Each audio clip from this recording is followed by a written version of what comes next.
Halo semuanya, perkenalkan, nama saya Calvin Pitupulu dari jurusan Teknik Elektro Universitas Brawijaya.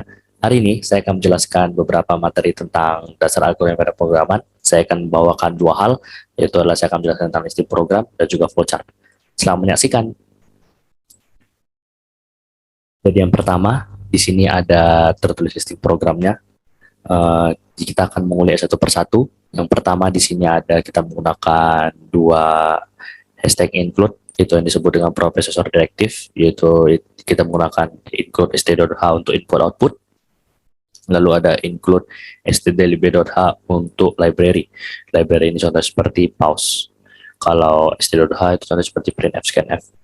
Lalu ada kita menggunakan deklarasi global. Di sini ada satu variable, yaitu int nilai, di mana kita menggunakan int itu sebagai integer, itu adalah bilangan bulat, contoh seperti 0, 1, 2, 3, 4, 5 sampai seterusnya, sampai batasnya, dan kita memberikan dia nama variabelnya nilai, lalu ada semikolon di belakangnya. Lalu kita masuk ke fungsi utamanya, itu adalah outputnya, itulah menggunakan masukkan nilai kode mata kuliah sampai 5, lalu kita adalah inputnya %d, dan nilai. Ini disebut ampersand. Ampersand nilai itulah guna untuk mengirim ke deklarasi global.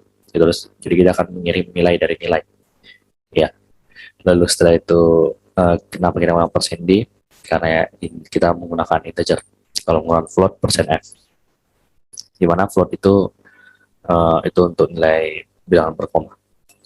Lalu setelah printf hasil saya menggunakan if else, dan juga lalu setelah itu dia akan masuk jika nilai sama dengan 0, printf DAP.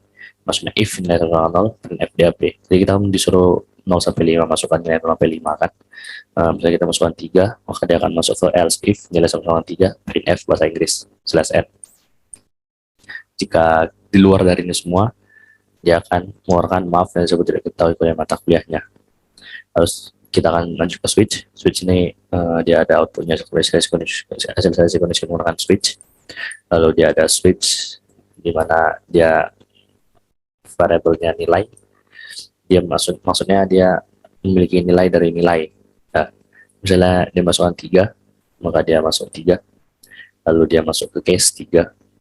Dia langsung masuk ke case 3. Tidak perlu kayak if else, nanti ada jelaskan di flowchart. Lalu ada case 3, dia printf masuk bahasa Inggris. Lalu di sini ada penggunaan /n, itu sebagai enter. Lalu setelah itu kita menggunakan break. Kenapa kita menggunakan break? Supaya di bawahnya enggak terikut. Contohnya seperti ini, break tidak ada, maka dia akan bahasa Inggris dan TBE juga masuk sampai break selanjutnya di sini ada. Lalu setelah itu dia akan masuk. Jika di luar case-nya ini semua, dia akan masuk ke maaf yang sebut tidak diketahui kode mata kuliahnya. Nah, break. Masuknya di sini. Lalu setelah itu ada sistem pause, di mana sistem pause ini dia akan terpause atau programnya akan berhenti sampai kita menekan sebuah tombol apapun itu. Lalu kita akan langsung masuk ke programnya saja. Ya, beginilah hasilnya kan. Pertama dia mengeluarkan output, dia dulu masukkan nilai kode mata kuliah 0 sampai 5. Contoh kita masukkan 3. Nah, berarti nilainya ada 3. Nilainya ini adalah 3 karena scanf-nya %, dan nilai. Masuk ke 3 berarti dia akan tersimpan ke int nilai. Jadi deklarasi global yang pertama int nilai. Lalu kita akan tekan enter. Nah, if else dia akan masuk ke bahasa Inggris, if nilai sama dengan 3 dia bahasa Inggris. Kalau switch berarti dia masuk case 3 bahasa Inggris /n. Nah, lalu kita akan menggunakan sistem pause, press any key to continue. Jadi kita harus menekan apapun tombol untuk selanjutnya. Nah, oke. Lalu kita akan satu contoh lagi, kita misalnya di luar dari case 0 sampai 5 kita menggunakan angka 8, berarti nilainya adalah 8, di mana 8 kan tidak ada di sini. Nah, dia akan masuk ke maaf yang disebut tidak diketahui pada mata kuliahnya. Di dua-duanya, di sini juga di case, di switch, di else if juga seperti itu. Oke, kita akan langsung masuk ke flowchart-nya saja. Jadi di sini sudah tertera flowchart-nya, di mana karena namanya flowchart dan diawali dengan flow, maka dia akan diawali dengan start menuju ke end. Ya, cukup panjang, tapi tidak usah stres, kita akan mulai satu persatu. Di mana start ini menggunakan terminator, nama bulatannya adalah terminator. start, lalu dia masuk ke deklarasi global, yaitu nilai, seperti yang tadi listing programnya ini yaitu nilai, dia akan terus yaitu nilai. Lalu ada printf nilai input output, dia belum menggunakan jajak genjang, tadi seperti di sini, masukkan nilai kuliah mata kuliah 0 sampai 5. Lalu setelah itu dia akan memprogram yang if kalau pilih kondisi menggunakan belah ketupat ini.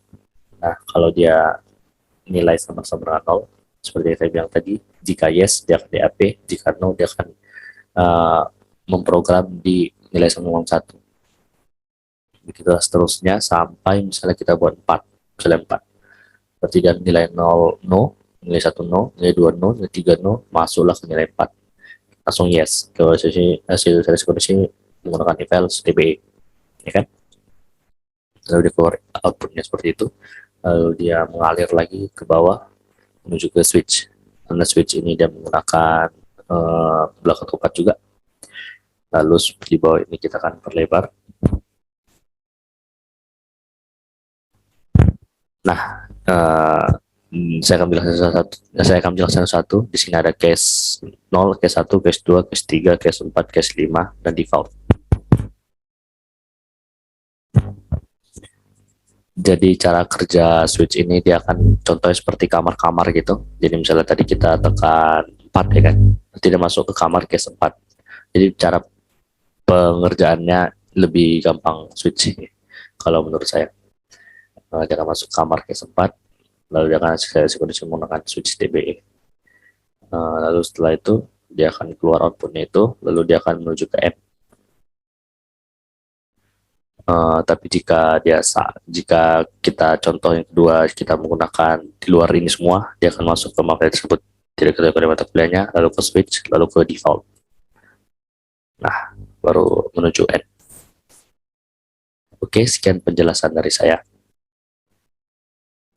Oke, saya sudah menjelaskan dua hal, yaitu tentang listing program dan juga flowchart. Semoga apa yang saya jelaskan dapat dimengerti oleh kalian dan dapat dipergunakan dengan baik. Jika ada salah kata, saya minta maaf. Sekian dari saya, terima kasih.